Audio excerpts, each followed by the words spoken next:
Allez, on va plonger au cœur d'un des endroits les plus secrets de la cybersécurité, le fameux laboratoire d'analyse de malware. C'est vraiment là, dans l'ombre, que se joue une bataille invisible entre les analystes et des codes malveillants, des codes qui sont de plus en plus sophistiqués. Bon, imaginez un peu le scénario. Un analyste tombe sur un fichier suspect. Ça pourrait n'être rien du tout, ou à l'inverse, une véritable bombe numérique.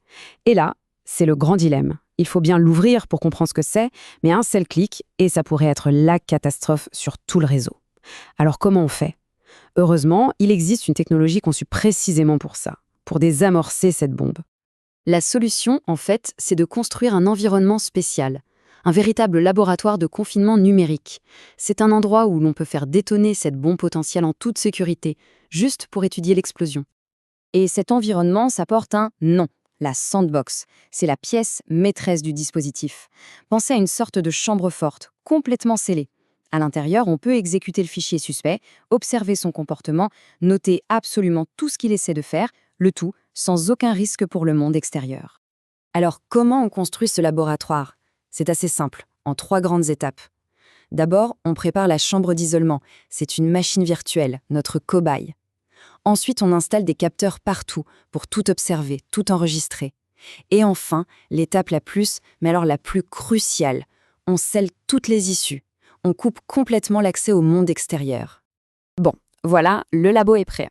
Maintenant, la question c'est, qu'est-ce qu'on cherche exactement une fois qu'on a lâché le malware à l'intérieur? C'est là que le vrai travail de détective numérique commence. L'analyste se met en quête d'indices. C'est ce qu'on appelle, dans le jargon, des indicateurs de compromission. Est-ce que le programme lance de nouveaux processus? Est-ce qu'il tente de modifier des fichiers système importants? Essaie-t-il de contacter un serveur inconnu sur Internet? Chaque action, c'est une pièce du puzzle qui nous révèle petit à petit la vraie nature de la menace.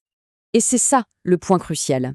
Tout ce travail d'observation n'a finalement qu'un seul et unique but, transformer une menace qui n'est que potentielle en information concrète, en renseignements qu'on va pouvoir utiliser pour organiser la défense. Mais attention, travailler dans un environnement comme celui-là, ça exige une discipline de fer. C'est un peu comme dans un laboratoire biologique de haute sécurité. Il y a des règles à ne jamais, jamais enfreindre pour éviter la contamination.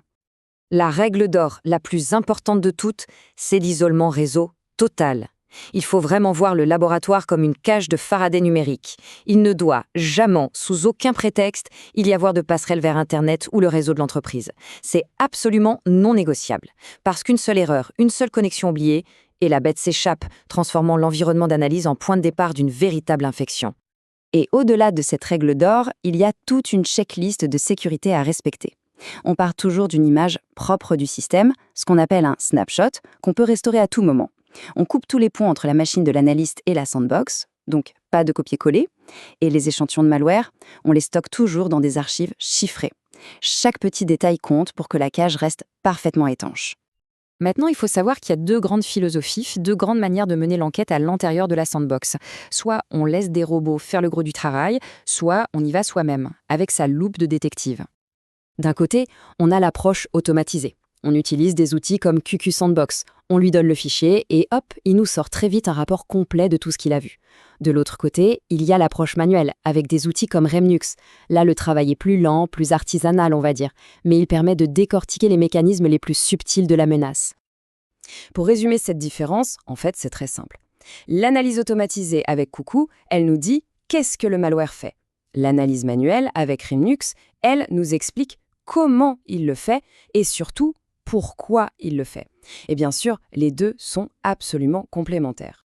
En fin de compte, ce qu'on voit, c'est que la sandbox n'est pas juste un outil technique parmi d'autres. Non, c'est un concept fondamental. C'est une pièce maîtresse de n'importe quelle stratégie de cyberdéfense moderne. Elle est vraiment cette ligne de démarcation essentielle.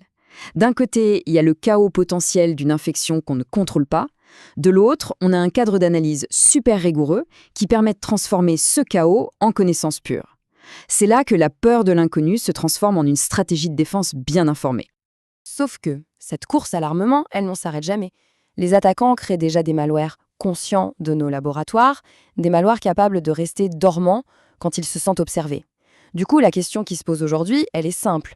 Comment nos labos de confinement vont-ils devoir évoluer pour réussir à démasquer des menaces qui savent très bien qu'on est en train de les regarder?